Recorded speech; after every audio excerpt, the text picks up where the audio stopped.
Put a little life in this party. This looks really good. Go ahead. Okay. All right, welcome back. We're gonna shift gears a little bit here, and you know, I want to talk about Neil Armstrong setting foot on the moon and what I saw on TV. Remember when I was a kid, and we were so excited about this. My dad and I, we had the Saturn V rocket model. We built that thing, and as the rocket's going up, we're taking the stages off. We're at this stage, we're at that stage, you know. So it was kind of an interactive thing for me as a child growing up, being able to watch this landing on TV. And I remember watching it. I'm just going, "Wow, man, that's really amazing." And I had some questions about it, though. I was seeing some things that wasn't really completely clicking with me, even as a child. I went, something just didn't feel right. So we saw Neil Armstrong, you know, one small step for man. One giant leap for mankind. For mankind. I know the rest of it. Everybody knows it, right? To live through that era, to be able to see that, you know, not everybody has that. You know, we have new generations now that just have no clue, you know, what that was like and what we saw. What did you see? I've just given you my experience. Can you share with us your experience of the moon landing? Well, when I heard those words, I asked myself, I wonder how long they thought about what words to say. I'm sure they had it planned. And it never occurred to me there was anything else going on when I first saw those words other than the regular landing. So when Bill told me that he was watching TV in a secret room, and that on the TV that there were craft on the crater at the same time that Neil Armstrong was, or close to when Neil Armstrong was saying these words, I was stunned. And the reason I was so excited is because Bill had drawn a sketch of what was on the TV, and that sketch is in the book. It is. Yeah.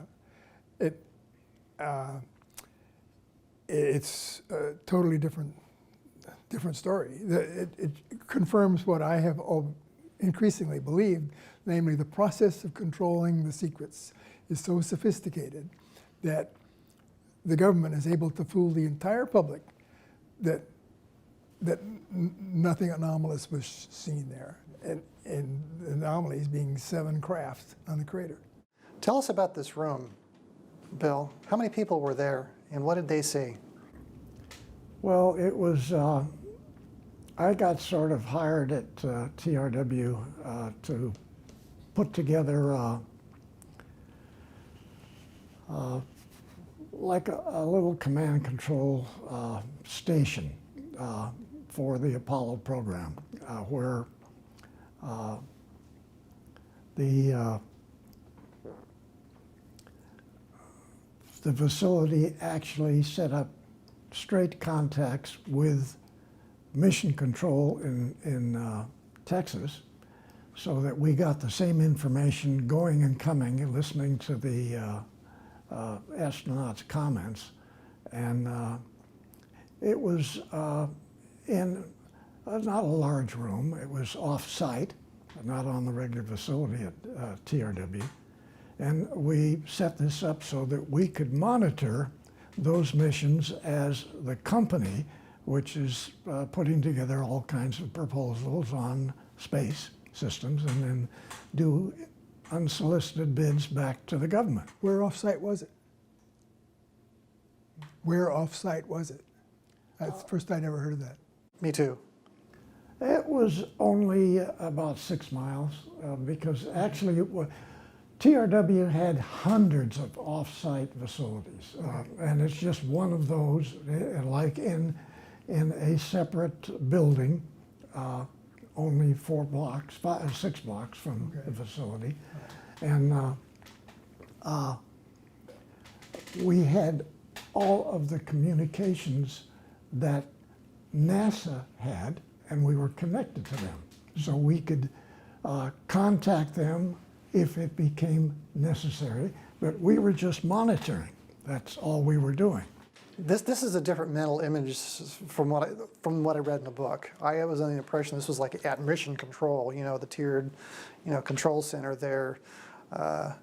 or with the 100 people or whoever was controlling the entire mission. But this, you're telling me this was separate from. Yeah, this is a separate thing. Mission control was down at in Texas, and it should have been in the Los Angeles airport because that's where all of the space people were. But Humans. after Kennedy got taken out, why a certain governor moved everything to Texas. But we had the capabilities of listening to the conversations and viewing what was taking place, even with some of the cameras. Like, for instance, after in the maneuver to get from launch position to the moon, we had to separate stages. Like, we had to separate the LEM stage from the S4B, turn them around backwards and connect them again. There's all kinds of very complicated maneuvers that we were doing while we were flying there, okay? I remember that. I remember all that, yeah. And so remember also that we had launched some 12, 14 surveying missions where we sent up satellites that flew around the moon so we could be looking at where we were going to land, make the selection of where we wanted to land, and we had seen facilities, ancient facilities on the moon. We already knew this. What year was this? This was, I guess, the last year before the actual launch. Okay, so who are we? Is it who are we? Is it NASA or is it? I'm speaking of NASA. We NASA, and so these. Before the first man went to the moon, you don't just go there cold. What you do, it was the program to go, and several different vehicles were sent up to photograph different areas, even to confirm the location that they wanted to land. Was there any problems around that? So these vehicles go out, the cameras get turned on, they make their missions around the moon, and they take their photographs as they're going around. So, and those are programmed from NASA facilities here. That's not the one that we had at TRW. But that was already programmed, so we, supporting NASA, we, TRW,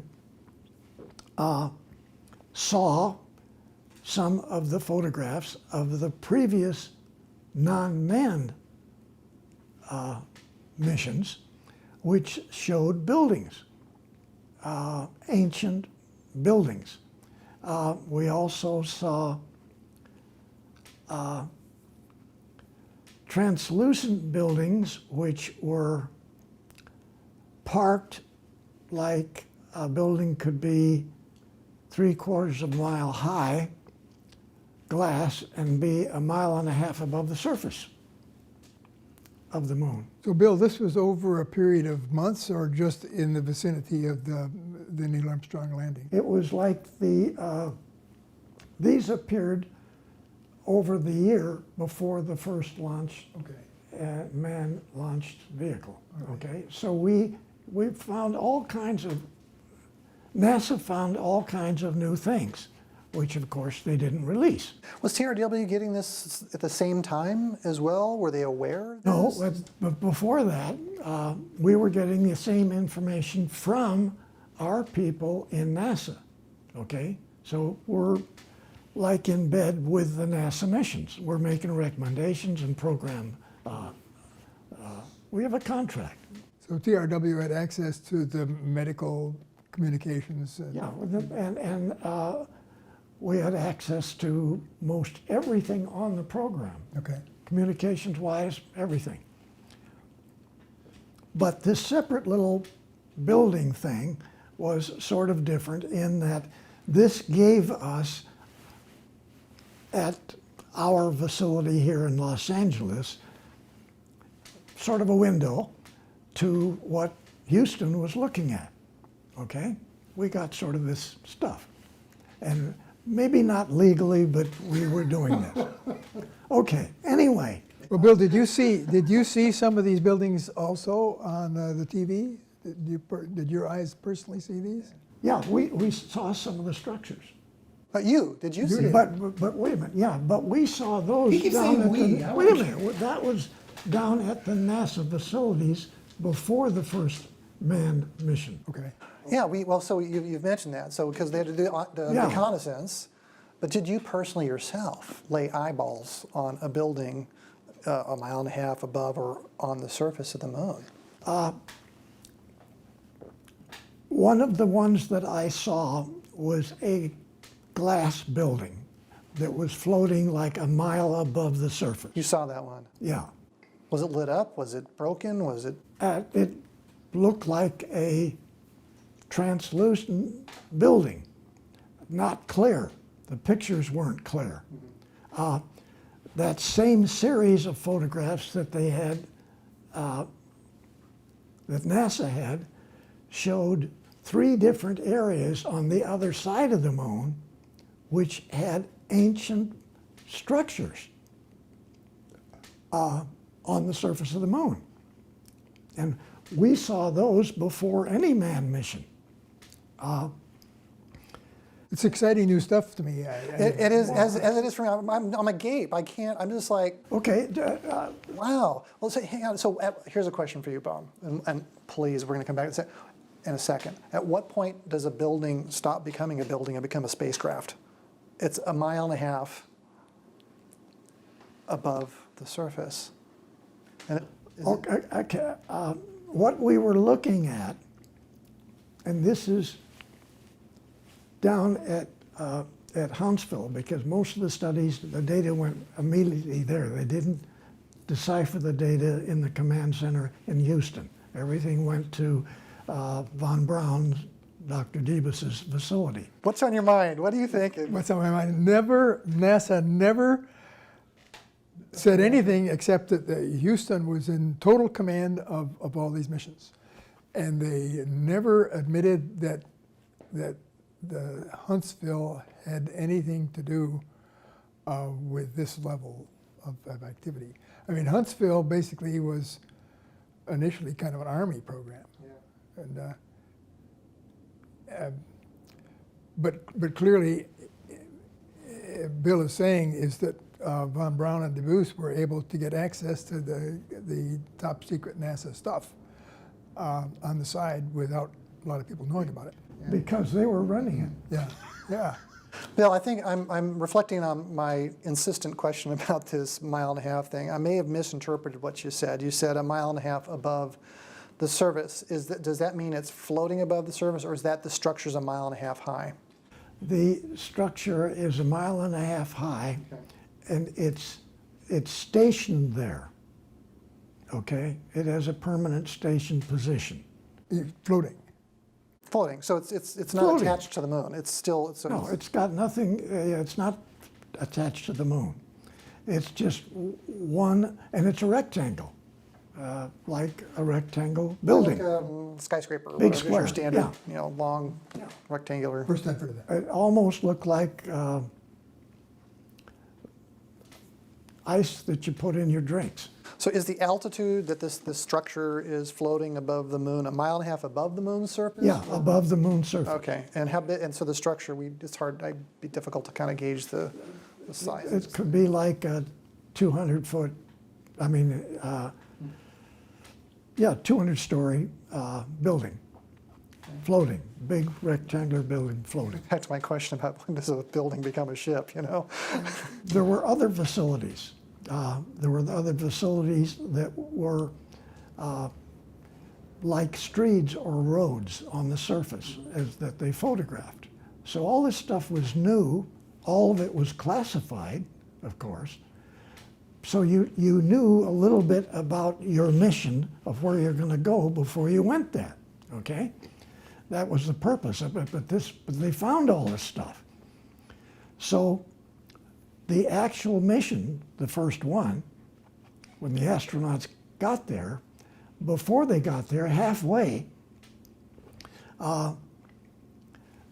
It wasn't broadcasted back to the public's information of the mission, but NASA got it, and that was that there were a number of vehicles, huge vehicles, who were closing in on our Apollo vehicle, which now is only the S-4B stage, and the because Boeing's first stage booster is gone, North American's second stage booster is gone. Now we've got the S-4B stage and the LEM. Okay, so we're a very small vehicle, and this massive extraterrestrial vehicle is coming at us, and our transmitting antennas that look at this system, that are watching this, can see this coming in. So this great big vehicle looks like it's going to hit us. It didn't, and it had no intention. Simply came in, moved around us, and finished its orbit.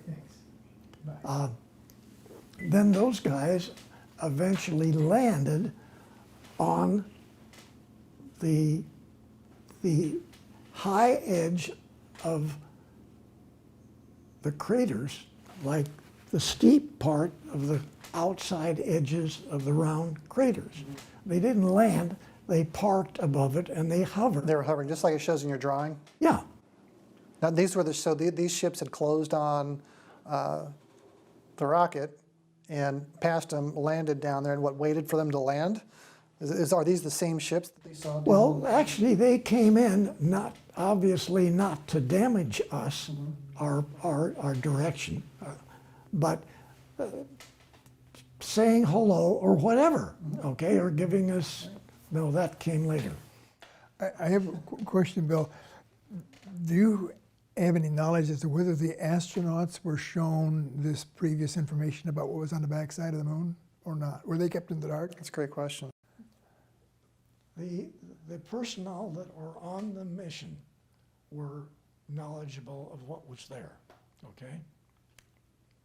So all of the astronauts did not know, but the astronauts that were making the mission were told ahead of time they were to look for that as they made their orbit around the moon to okay. set up Okay. the landing mission. Okay, thank you. High clarity. But I'm just saying that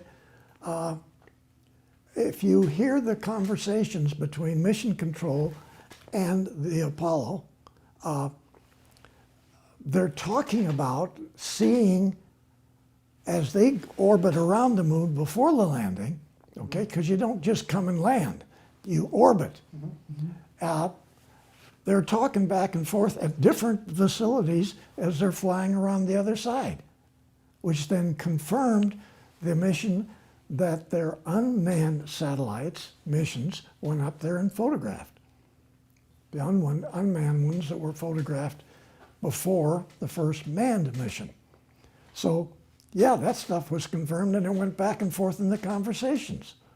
And even to the point that one of them wasn't there, it was further over to the southwest part of so-and-so. So those kind of conversations were going back, none of which the public heard, and even none of which some of Houston heard, okay? What got back to the command center, missions control in Houston was broken and split too. Not everybody there heard everything. Not just they covered it up. Other people covered it up for normal public, but Sanitized, it was even covered to individuals. Bill, because this communication system was part of your responsibility, that meant that you probably went to this remote building more than just once, right? Yeah, yeah, So, yeah. But what I'm saying is, you didn't just see a large group of tremendously large military-like vehicles parked around the side. one of these came by and another one came by when they're still going into orbit, before they even got into orbit. And Right, so yeah. maybe they saluted, maybe they didn't. Maybe the admiral snapped his heels together and saluted. I don't know, but he had what was a friendly. Was it a Pass. friendly? Yeah, friendly pass. Do we know who they are? I mean, who are these? So I'm just saying, before what's in the book, where it says, I say that this is what happened actually as the astronauts climb down out of the little structure. They look up and they see this. They saw it before. Mm-hmm. They already saw it before. But in the book, you try to write a story, and but No, you go ahead. Sorry. you don't have that part in it. During our break, I had done some research this last week on Apollo landing, and I came across a testimony by Linda Moulton Howe, who knows an astronaut, or at least a friend of Neil Armstrong. Mm-hmm. And this person, firsthand testimony, who knew Neil, heard Neil say while he was visiting his house, words to the effect of, they made me turn the limb because there were three of them down there, or something like that. I've got it here in my notes, but basically acknowledging that Neil had said something, and when he was saying it, he said it under his breath as he was looking down, staring at the floor. So was the testimony that Linda had received. Now here you are, telling us these ships are flying by, saluting, landing, and you see the feed on the Earth. Well, NASA saw that. Come on, NASA saw it. Yeah. Okay. But we didn't. Bob, you and I. We didn't get to see it. No, that's right. That's my whole point. But so the other thing that come out of this is that we had other missions. We had 8 other missions to go up there and do all kinds of stuff. So you had to go down there and land first, do your first thing, and then try to adjust those other missions that you have planned that would respond properly to what we found. Well, I'd like to offer a sort of global thought here. I think what Bill believes, I think, is very important for us to listen to. But what Bill saw and what he heard is unique, because that's, in effect, firsthand witness testimony. And so, Bill, some of the things that are so interesting here is that you're reporting on what you saw on the screen. That's quite unique, and that's why I think it's so highly relevant. And what you heard and what you saw when you were when you were exposed to the interviews with these Navy operatives in 1942 to 45, that to me is also unique, because you're the only person alive who knew what was said in that room that resulted in what we learned about what was going on in Nazi Germany in those war years. Yeah, well, So- other people that were in those meetings heard it. They're dead, though. Yeah. Oh, I think. okay. So you have, I'm glad you mentioned that. I mean, when we talk about any kind of investigation, be it legal or otherwise, or history, for example, you always want to have a first-hand account, and then you can impeach to the end of days, this guy's character, his insanity, whatever, then you weigh it, is this, how much weight do we give this in our own accepted truth and reality? What are we searching for? What do we get? Here we have Bill sharing with us a version of history that none of us have heard. We didn't see it on TV, but TV is not the end-all and do-all. I'm going to wrap up with one thing, and if you hold that thought for a second, it's about proof. First-hand testimony. I'm interested in what Bill has experienced and seen. I'm interested in what you've experienced and seen. But there's other sources of information as well that we all receive, and it's through media. We're getting it on the internet. It's not ours. It's somebody else's. So how do we discern? We go back to, is this something you know or something you heard from somebody else? And I'll leave it at that, Bill.